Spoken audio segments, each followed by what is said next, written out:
अस्सलामुअलैकुम दोस्तों, कैसे हैं आप सब। Welcome to my YouTube channel. एक बार फिर मैं एक नए ब्लॉग के साथ हाज़िर हो गई हूँ। सुबह का वक्त है, बच्चे स्कूल जाने की तैयारियों में हैं, नाश्ता कर रहे हैं। मैं उनका नाश्ता तो दे चुकी, लेकिन टिफ़िन रेडी कर रही हूँ। वाटर बोतल, इतना ध्यान रहता है कि कहीं कुछ छूट ना जाए, बस इसी चीज़ की फ़िक्र लगी रहती है। बेटी अब बड़ी हो चुकी है, खुद रेडी हो जाती है, लेकिन उसकी चोटी अभी बनानी नहीं आती। बना लेती है मगर टेढ़ी मेढ़ी। ये मैं उसकी चोटी बनाने चली आई। इसे स्कूल जाते हुए देख कर मुझे अपने दिन भी कितने याद आते हैं कि कैसे मैं भी इसी तरह स्कूल जाया करती थी। मैं छोटी थी, ये मेरी अम्मी आके मेरे बाल बनाया करती थी। आज मेरी बेटी वहाँ बैठी हुई है और मैं उसके बाल बना रही हूँ। वक्त कैसे गुजर जाता है पता ही नहीं चलता। वीडियो तो मैं दिन पे शूट कर लेती हूँ, लेकिन वॉइस ओवर मैं रात में ही करती हूँ। लेकिन रात में भी कितनी आवाज़ें आ रही हैं, वो एक्चुअली हमारा घर थोड़ा रोड पे पड़ता है, इसी वजह से इतनी आवाज़ें आती हैं। आज मैंने टिफ़िन में बच्चों को नो कुक सैंडविच दिया। वो मेरे बेटे ने यूट्यूब पे देखा था रेसिपी और वो मेरे पास लेकर आया, मम्मा मुझे ये ले जाना है। देखा तो वो इजी ही था, घर के ही चीज़ों से बना हुआ था। तो फिर मैंने कहा कि उसे टिफ़िन में स्कूल के लिए रेडी कर दूँगी। तो फिर आज मैंने वो बनाया। वीडियो उसका शूट नहीं कर पाई, सुबह में बहुत दौड़ा भागा भागी होती है। 5 मिनट भी अगर देर हो जाए तो बच्चों को काफ़ी देर तक कॉरिडोर में स्कूल कैंपस में खड़ा रहना पड़ता है। इसलिए मैं कोशिश करती हूँ कि टाइम पर बच्चे जाएं, इसलिए मैं और कोई काम उस वक्त नहीं निकालती। इन्हें स्कूल से लाने का काम मेरा है, लेकिन स्कूल छोड़ने का काम पापा का ही है, पापा ही जाते हैं। इसलिए मुझे यहाँ पर मैं यहाँ फारिग हो जाती हूँ, बस वो घर से निकले तो मैं फिर आराम से थोड़ी देर रेस्ट कर लेती हूँ। आराम करने का मतलब घंटे 2 घंटा नहीं होता, बस वो स्कूल से छोड़कर बस वापस आए उतनी ही देर बस आराम होता है। उसके बाद फिर हम दोनों का नाश्ता होता है, उसकी तैयारी में मैं लग जाती हूँ। जब से मैं अपने इस घर में आई, तमाम जिम्मेदारियाँ, तमाम मैनेजमेंट जब मैंने खुद संभाला, तो फिर मैंने ये सोचा कि कुछ और तब्दीली करने की ज़रूरत है। मेरे हस्बैंड एक बिजनेसमैन हैं। इस तरह हमारे यहाँ 1 तारीख या 2 तारीख को एक मुकम्मल तनख्वाह हमारे हाथ में नहीं आती। रोज़ रोज़ थोड़ा थोड़ा थोड़ा करके खर्च होता है, जैसे ज़रूरत होती है वैसे खर्च होता है। जब मैंने इस पर गौर किया तो ऐसा लगा कि ये सही तरीका नहीं है, क्योंकि कितना खर्च हो रहा है, कितना हम लोग की क्या बाउंड्री, क्या लिमिट है हमारा, ऐसा कुछ हमारे यहाँ फिक्स नहीं है।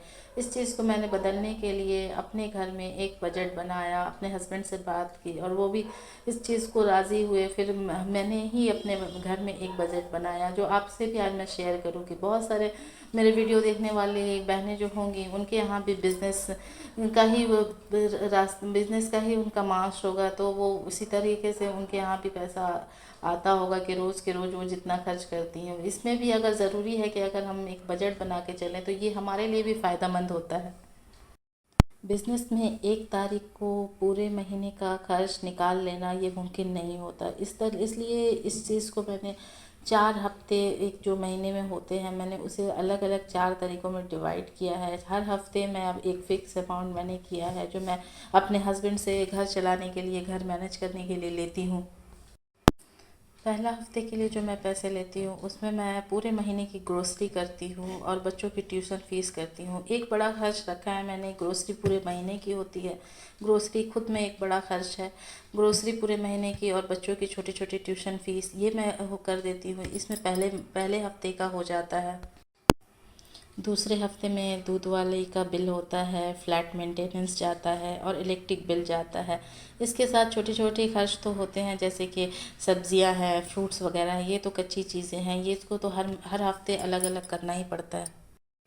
थर्ड वीक यानी तीसरा हफ्ता, तीसरे हफ्ते में ईएमआई के लिए मैंने रखा है, क्योंकि मैंने हर हफ्ते में एक बड़ा खर्च रखा है और उसके बाद छोटा खर्च रखा है। ईएमआई जाती है कुछ चीज़ों के घर पे, सभी के घर पे जाती है, उस तरह मेरे घर में भी एक ईएमआई के लिए भी होता है। कुछ उसी हफ्ते में मैंने कुछ छोटी छोटी शॉपिंग के लिए, जो महीने भर में हमारे छोटी छोटी शॉपिंग की ज़रूरत पड़ती है, उस चीज़ के लिए भी मैंने शॉपिंग के लिए थोड़ा सा रखा है। अगर आउटिंग में हम कहीं घूमने जा रहे हैं या छोटे मोटे कहीं निकल रहे हैं बाहर, जो छोटे मोटे खर्च आ रहे हैं, इसी हफ्ते के पैसे से मैं उसे मैनेज करती हूँ।